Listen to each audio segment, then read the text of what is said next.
Waktu ini apabila sudah berlalu, maka tidak akan kenal untuk kembali lagi. Jadi tahun 2022 ini tinggal menghitung hari kita masuk ke tahun 2023. Tahun yang sekarang, walaupun kita menangis darah, tidak bisa kita kembali lagi ke tahun 2022 ini. Kenapa? Karena itulah sifat daripada waktu. Wa idza fatalam ya'ud. Apabila sudah berlalu, maka tidak akan pernah kembali lagi. Maka kita manfaatkan di tahun-tahun sekarang ini yang tinggal menghitung hari ini, kita manfaatkan untuk memperbanyak amal-amal kebaikan untuk menuju ke tahun 2023. الدموع سبيل مريح تنهدى يا صاحي كي تستريح وبث. Kembali kita memperbaharui syukur kita kepada Allah Subhanahu wa Ta'ala. Sebagaimana halnya Allah Subhanahu wa Ta'ala terus memperbaharui nikmat karunia, taufik hidayahnya kepada kita. Sebagai tanda dan bukti bahwa Allah masih memberikan nikmatnya kepada kita, saya sangat yakin ibu-ibu sekalian, kita hadir ringan kaki kita melangkah ke tempat ini, itu karena Allah Subhanahu wa Ta'ala masih memberikan kita kesehatan dan keafiatan. Betul tidak? Karena kalau kita sakit, apa sakit orang Bugis bilang? Nalasani. Iya, saya dengar begitu ya, seperti. Atau orang Kaili bilang nadua. Kemungkinan tempat kita tidak di sini.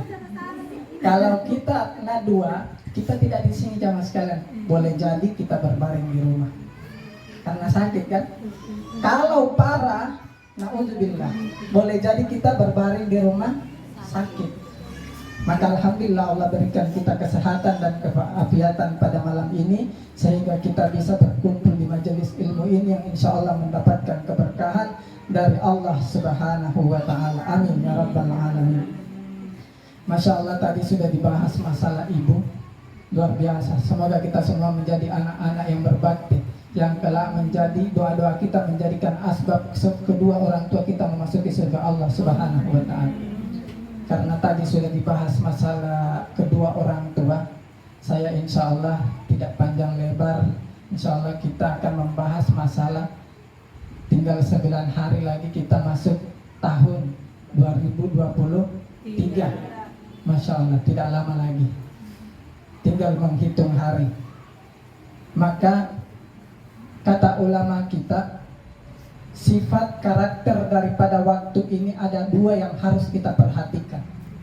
Yang pertama, al-waktu sari'ul imtida. Waktu itu cepat datangnya ibu-ibu dan cepat juga berlalunya. Betul tidak? Nah, boleh jadi tahun 2022 ini, mungkin dari Januari kemarin kita sudah membuat satu agenda, atau kita ibu-ibu semua ini ada rencana mau naik haji nanti di tahun 2023. Amin. Atau mau buka toko yang besar lagi, banyak dagangannya. Amin. Tetapi dengan berjalannya waktu, hari berganti hari, berganti ke pekan, pekan berganti ke tahun, ke bulan, kemudian bulan berganti ke tahun, ternyata apa yang kita rencanakan tadi ibu-ibu sekalian belum kunjung selesai, kemudian sudah mau masuk tahun 2023. Itulah sifat karakter daripada waktu, cepat datang dan cepat juga berlalu. Maka kita tidak usah heran kenapa apa yang kita rencanakan belum kunjung selesai sementara waktu sudah datang lagi. Nah, itu yang pertama. Yang kedua, sifat daripada waktu ini, wa idza fatalam ya'ud. Waktu ini apabila sudah berlalu, maka tidak akan kenal untuk kembali lagi. Jadi tahun 2022 ini tinggal menghitung hari kita masuk ke tahun 2023. Tahun yang sekarang, walaupun kita menangis darah, tidak bisa kita kembali lagi ke tahun 2022 ini. Kenapa? Karena itulah sifat daripada waktu. Wa idza fatalam ya'ud. Apabila sudah berlalu, maka tidak akan pernah kembali lagi. Maka kita manfaatkan di tahun-tahun sekarang ini yang tinggal menghitung hari ini, kita manfaatkan untuk memperbanyak amal-amal kebaikan untuk menuju ke tahun 2023. Ada dua sifat daripada waktu. Kemudian dengan perputaran waktu, pergeseran zaman ini, maka ada 3 hal yang harus kita perhatikan. Apa 3 hal ini? Yang pertama, mari kita perhatikan sabda Nabi Muhammad SAW. Yang pertama, Nabi kita mengatakan, nanti kita lihat kita masuk di golongan yang mana. Yang pertama, man kana yaumuhu mithla amsihi fahuwa maghbunun. Kita perhatikan sabda Nabi.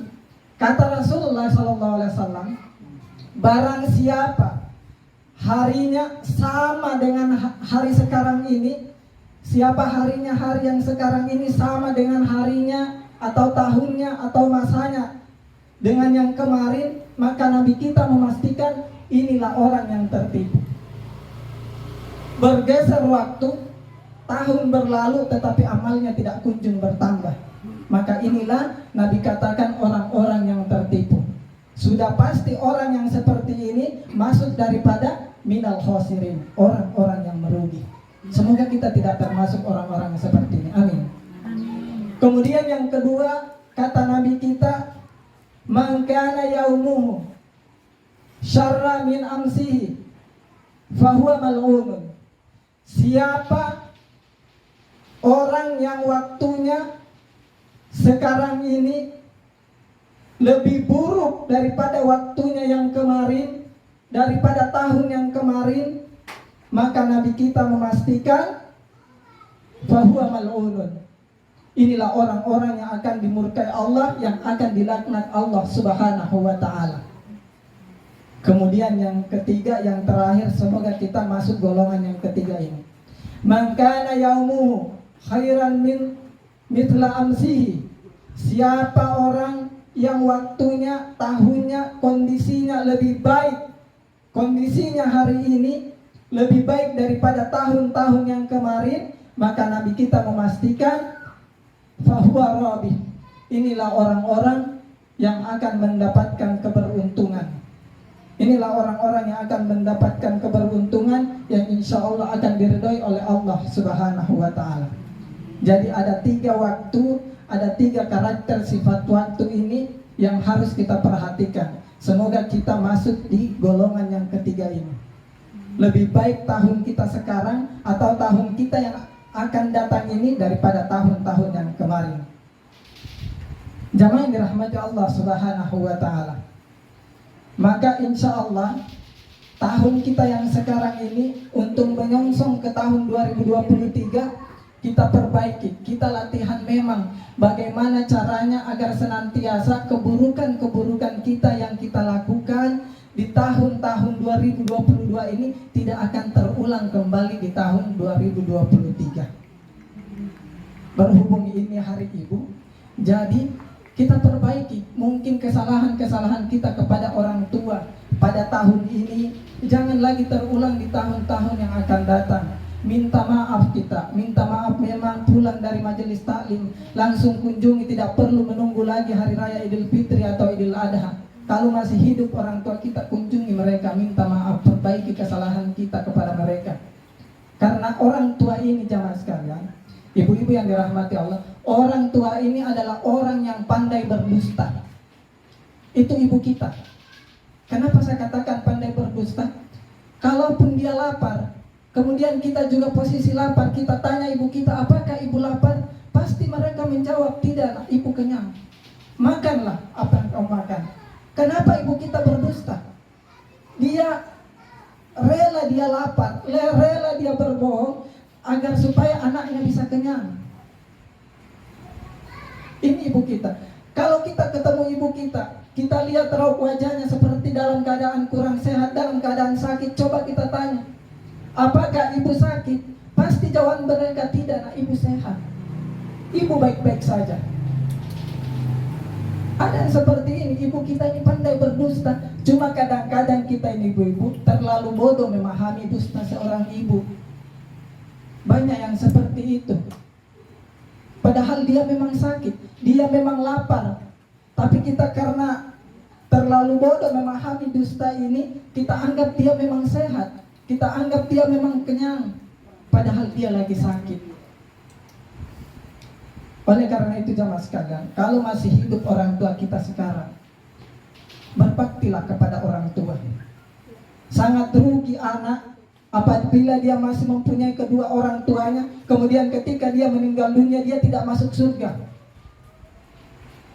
Sangat rugi, karena ketika kita meminta doa kepada orang tua kita, ketika kita memohon satu doa kebaikan dari orang tua kita, kemudian ibu kita mendoakan kepada kita, maka tidak ada ijabah kepada Allah, langsung diterima. Maka kita manfaatkan orang tua kita yang masih hidup untuk mengharapkan keberkahan dan pahala dari Allah melalui wasilah kepada kedua orang tua kita. Jangan kita sia-siakan. Pulang dari sini kita lihat, kita pandang wajah mereka ibu-ibu. Sadarkah kita bahwa sekarang wajah mereka itu sudah mulai keriput, kulit mereka sudah mulai keriput, mata mereka sudah mulai rabun. Coba kita perhatikan, tangan mereka sudah mulai gemetar. Orang tua ini adalah orang tua yang pandai berdusta, itu sudah ibu kita. Ibu kita inilah orang yang pandai berdusta di hadapan kita anak-anaknya. Ketika kita memohon meminta sesuatu kepada ibu kita, kadang keinginan kita tidak dipenuhi, kita marah, memperlihatkan wajah yang tidak enak dipandang oleh orang tua kita. Kadang kalau anak itu durhaka, dia banting macam-macam di depan orang tuanya. Tahukah kita ibu-ibu sekalian kenapa orang tua kita tidak menangis walaupun sakit hatinya melihat perlakuan kita? Tahukah kita kenapa dia tidak menangis? Karena dia tidak mau anak-anaknya itu durhaka, dimurkai oleh Allah, diasbabkan air matanya yang menetes satu tetes ke lantai. Makanya dia tidak mau menangis, agar kita anak-anaknya tidak dimurkai oleh Allah Subhanahu wa ta'ala. Jadi kalau masih punya ibu, jangan sekalian, ibu-ibu yang dirahmati Allah, rawat mereka. Kalau sudah tua, rawat. Karena banyak sekarang anak-anak, kalau orang tuanya sudah pikun, karena umur orang tua itu kalau sudah 60-an ke atas, kadang sudah ada yang pikun, yang baru dia lakukan 2 menit dia sudah lupa lagi. Banyak orang-orang tua kalau sudah seperti itu, orang tuanya dia biarkan. Biasa makan nasi sudah tak tempel-tempel di pipi, orang biar saja begitu, memang kayak anak kecil. Jangan, dirawat dia, mumpung dia masih hidup di dunia, kita minta keberkahannya. Kita manfaatkan umur kita ini, umur orang tua kita yang masih tersisa, kita manfaatkan untuk mendapatkan pahala dari Allah Subhanahu wa ta'ala. Jadi ibu-ibu sekalian, kalau kita masih punya orang tua, mari kita rawat mereka. Kita perbaiki cara kita, akhlak kita kepada mereka. Karena anak ini adalah sumber kemuliaan dan kesengsaraan orang tua. Kita anak-anak ini sumber kemuliaan dan kesengsaraan bagi orang tua kita. Kenapa? Kalau kita berbuat baik, maka kebaikan itu untuk orang tua, pasti ditanya siapa orang tuanya. Kalau orang tuanya disebut anaknya ini pasti bangga orang tua. Tetapi sebaliknya, kalau kita anak-anaknya durhaka, kita menjadi anak yang tidak berbakti, pasti jika dipandang orang, itu anaknya siapa? Pasti ada yang bilang itu anaknya si ini, anaknya si fulan. Maka disitulah aib bagi orang tuanya. Maka kita manfaatkan waktu kita, umur kita masih ada ini untuk memperbaiki diri, memperbaiki perilaku kita kepada orang tua kita. Sebab kita muliakan orang tua kita bukan hanya pada hari-hari seperti ini. Karena orang tua kita itu bukan yang hanya seketika saja untuk dimuliakan, bukan hari raya Idul Fitri atau Idul Adha, tetapi di dalam Al-Quran surat Al-Luqman itu dianjurkan kepada kita untuk memuliakan orang tua kita di setiap saat, setiap waktu. Semoga insya Allah tausiah yang singkat ini bisa menggugah hati kita yang masih hidup, ibu-ibunya, orang tuanya, segeralah dirawat dengan baik. Tetapi jika ada yang sudah meninggal orang tuanya, marilah kita doakan semoga Allah Subhanahu wa ta'ala mengampuni dosa-dosa mereka, diangkat semua amal ibadahnya, diterima amal ibadahnya, disatukan bersama baginda Rasulullah SAW di surganya kelak nanti. Amin. Amin ya rabbal alamin. Assalamualaikum warahmatullahi wabarakatuh.